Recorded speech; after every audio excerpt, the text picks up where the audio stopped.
Before we begin today's story, I want you to imagine something for a moment. You're a mother. You raised your son to be respectful, to be a good partner, to be a loving husband. You showed him what a healthy marriage looks like. You and your husband split everything equally. You both worked as a team. And then one day you find out that your son has been lying to his wife, telling her that you did everything alone. That you were a traditional stay-at-home mother who handled all the childcare, all the cooking, all the cleaning, while his father did nothing. And he used that lie to manipulate his wife into doing the same thing. What would you do? Would you confront him? Or would you stay silent to keep the peace? This 60-year-old mother faced that exact situation, and what she did next absolutely destroyed her son in the best way possible. Let me tell you this story from the very beginning. This mother is 60 years old. She admits she's not great with texting on mobile phones, so she's hoping people won't judge her grammar. But her story is important. Her son is 33 years old. His wife is 32. They have 3 children together, a 3-year-old, a 2-year-old, and a 4-month-old baby. 3 children under the age of 4. That's exhausting for anyone. Now here's the important background that sets up this entire story. Her son had convinced his wife to be a stay-at-home mom. And not just that, he convinced her to sell her business. She had her own business, her own income, her own independence. And he talked her into giving all of that up. How did he convince her? He told her about how good of a childhood he had, how happy his parents' marriage was, how his mother stayed home and took care of him and his siblings, and how wonderful that arrangement was for everyone. What he didn't tell her, which his mother only found out recently, was the real truth about that arrangement, the actual reality of how his parents' marriage worked. You see, his mother did stay home, but his father was an equal partner. Everything before 9 a.m. and after 5 p.m. was split 50-50 between them. Before his father went to work and after he came home, they were a team. They divided all responsibilities equally. Sunday was her day off completely. His father took over everything on Sundays so she could rest. And on top of all that, his father took her out on dates twice a week. Twice a week they had time together as a couple, away from the kids, reconnecting, being partners. That was the real arrangement. That was what actually happened in his childhood home. But her son never mentioned any of that to his wife. He painted a picture of a traditional marriage where the mother did everything, and he used that false picture to manipulate his wife into the same situation. But without any of the support his mother actually had. Do you see how manipulative that is? He lied by omission. He told half the truth to get what he wanted, and his wife, trusting him, gave up everything. On her last visit to their home, she noticed something was wrong. Her daughter-in-law was struggling. You could see it in her eyes. The exhaustion, the stress, the mental strain of trying to do everything alone with 3 small children. So this mother did what any good mother-in-law would do. She wanted to help. She, her sister who is 55, and her sister's girlfriend who is 53, all pulled their money together. And they paid for a spa weekend for her daughter-in-law, for her birthday. A chance to relax, to recharge, to feel human again. They would babysit all 3 kids for the entire weekend, so she could have a break. She was preparing on Thursday evening, getting ready for the kids to arrive on Friday, excited to give her daughter-in-law this gift. When her phone rang, it was her daughter-in-law, and she was holding back tears. Barry keeping it together. She said they wouldn't be going to the spa. They wouldn't be coming, because her son's friend had come to town. And he had decided, without discussing it with his wife, that he wanted to spend the weekend with his friends, catching up, drinking, having fun. While his wife, who desperately needed a break, would stay home alone with 3 kids under 4. The mother could hear the pain in her daughter-in-law's voice, so she pressed her a little. Just a little.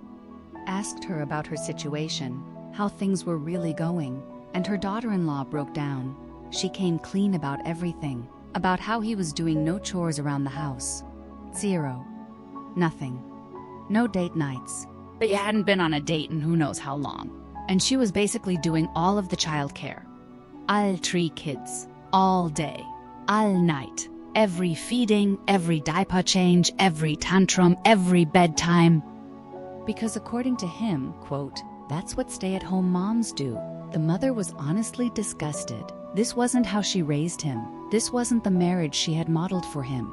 This wasn't the man she thought he would become. She convinced her daughter-in-law to drop off the kids anyway. Forget about her son. Bring a friend to the spa instead. Make it a girls' weekend. And she even dipped into her own personal savings, money she had been setting aside for herself, and gave her daughter-in-law 500 euros. 500 euros to buy herself something nice. Something she wanted. Something just for her. When was the last time this poor woman had bought something for herself? When was the last time she felt valued? The mother wanted her to know that she mattered, that she deserved nice things, that she wasn't just a servant in her own home. When her daughter-in-law dropped off the kids on Friday, the mother could see she had been crying. Her eyes were red. She looked exhausted, defeated. So the mother begged her to tell her where her son was. Where had he gone with his friends? At first, her daughter-in-law didn't want to say. Probably protecting him, probably afraid of causing problems. But after 5 minutes of gentle pressure, she finally told her. The bar. He was at a bar with his friends, drinking, laughing, having the time of his life, while his wife suffered. Her daughter-in-law left for the spa, finally getting the break she desperately needed. While the mother left for the bar, her daughter-in-law knew she was going there, knew what she was planning to do, and the mother's sister and sister-in-law were already taking care of the 3 kids. Everything was handled. Now it was time for a reckoning. This mother, this 60-year-old woman, walked into that bar, found the table where her son and his friends were sitting, probably laughing, drinking, telling stories, having a great time, without a care in the world. She walked right up to that table, didn't hesitate, sat down next to the group, and looked her son directly in the eyes, and asked him a question that would echo through that bar. Did I fail you as a mother, or was it your father? Because we both thought your partner comes before your silly drunk friends. Can you imagine the silence that must have fallen over that table? His friends probably froze, drinks halfway to their mouths, eyes wide, watching this unfold. Her son probably turned red, embarrassed, angry, shocked that his mother would do this here, in public, in front of his friends. But she wasn't done. She didn't stop there. She went on. She told him and everyone at that table exactly what he had done, how he canceled the spa weekend she had paid for, how he lied to his wife about their marriage, about what a stay-at-home mom's life was really like in their family, how he was doing nothing to help at home, no chores, no childcare, no support, while his wife drowned under the weight of 3 small children, how he was treating the mother of his children like a servant, like she was there only to serve him, to make his life comfortable while hers fell apart. She humiliated him. There's no other word for it. She publicly called him out in front of all his friends for being a terrible husband, a lazy father, a manipulative liar, and his friends heard everything. They now knew exactly what kind of man he was at home. The bar was probably dead silent by this point. Other patrons probably watching, listening, some probably agreeing with her, some probably thinking about their own marriages, their own relationships, whether they were doing enough. The bar ended up banning her, told her she had to leave, that she was causing a scene. But she didn't care. She had accomplished what she came to do. She had said what needed to be said. She had held her son accountable. Her daughter-in-law called her from the spa that evening, told her that when she got back, she would be taking the kids to her parents' house. She needed space, needed time to think, needed to figure out if this marriage was worth saving, if she could stay with a man who had lied to her, who had manipulated her into giving up her business, who refused to help raise his own children. And her son was furious with his mother, absolutely livid. He was calling her, texting her, calling her terrible names, telling her she was wrong, that she had no right to humiliate him like that, no right to stick her nose in his marriage, that this was between him and his wife, not her business. Maybe she should have stayed out of it. Maybe she should have let them work it out on their own. But she couldn't. She couldn't watch her daughter-in-law suffer in silence, couldn't watch her son become the kind of husband she never raised him to be. The kind of man who lies and manipulates to get what he wants. This mother added an edit to her post later, and this edit broke my heart a little. She said she was heartbroken, not by any judgment towards her, not by people criticizing her parenting skills, but by something else entirely, by the fact that so many people in the comments were shocked that she cared about her daughter-in-law's mental health, shocked that she would stand up for her daughter-in-law against her own son's bad behavior.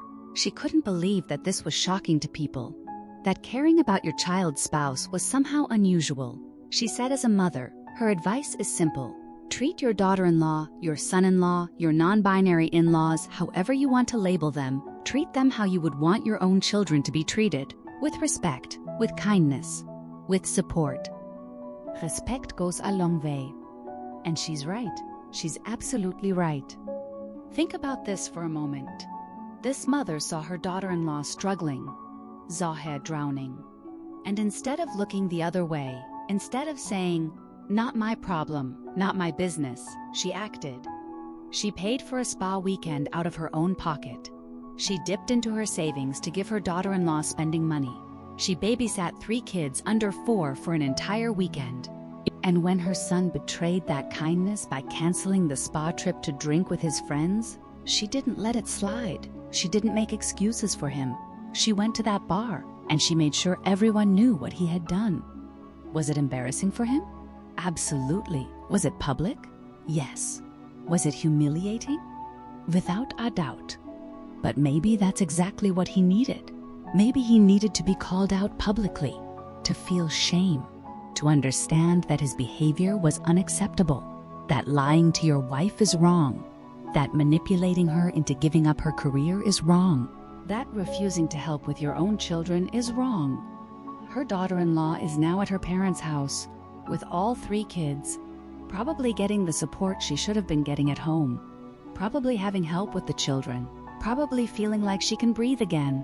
And she's thinking about her marriage, thinking about whether she wants to stay, whether she can trust him again after he lied, whether she can respect him again after he refused to be a partner. And her son, he's sitting at home alone, angry at his mother, blaming her for the mess he created, calling her names, acting like she's the villain in this story, when really, she's the hero. She's the one who stood up for someone who couldn't stand up for herself. She protected her daughter-in-law. She held her son accountable, even if it cost her their relationship, even if it got her banned from a bar, even if other people think she should have minded her own business. She knows she did the right thing. Let me ask you this. If you were in this mother's position, what would you have done? Would you have confronted your son publicly at that bar? Or would you have pulled him aside privately and had a quiet conversation? Would you have stayed out of it entirely and let them figure it out on their own? Or would you have done exactly what she did? Personally, I think she was right. I think sometimes love means holding people accountable, even when it's uncomfortable, even when it damages relationships, even when it's your own child. Because real love isn't about keeping the peace at all costs. Real love is about doing what's right, even when it's hard, especially when it's hard. Her son manipulated his wife. He lied to her about what his childhood was really like. He convinced her to give up her business, her income, her independence, based on a false picture of his parents' marriage. His mother did stay home, but she had support. She had a partner who split everything 50-50 outside of work hours. She had Sundays off. She had date nights twice a week. She had help. She had respect. She had a partner. But her son didn't give his wife any of that. He took all the benefits of having a stay-at-home wife without providing any of the support his father provided. He wanted a servant, not a partner. And when his mother found out, she couldn't stay silent. She couldn't watch her daughter-in-law break under that pressure, so she acted. And maybe, just maybe, her confrontation will wake him up. Make him realize what he's losing. Make him understand that if he doesn't change, his wife will leave. And he'll deserve it. Drop your thoughts in the comments below. Was this mother right to confront her son publicly at that bar? Should she have handled it differently? Should she have stayed out of it completely? I genuinely read every single comment. Your perspective matters. And if you've ever had to stand up to a family member for doing something wrong, if you've ever had to choose between keeping the peace and doing what's right, if you've ever had to protect someone who couldn't protect themselves, then hit that subscribe button right now. Because every single day, I bring you real stories from real people.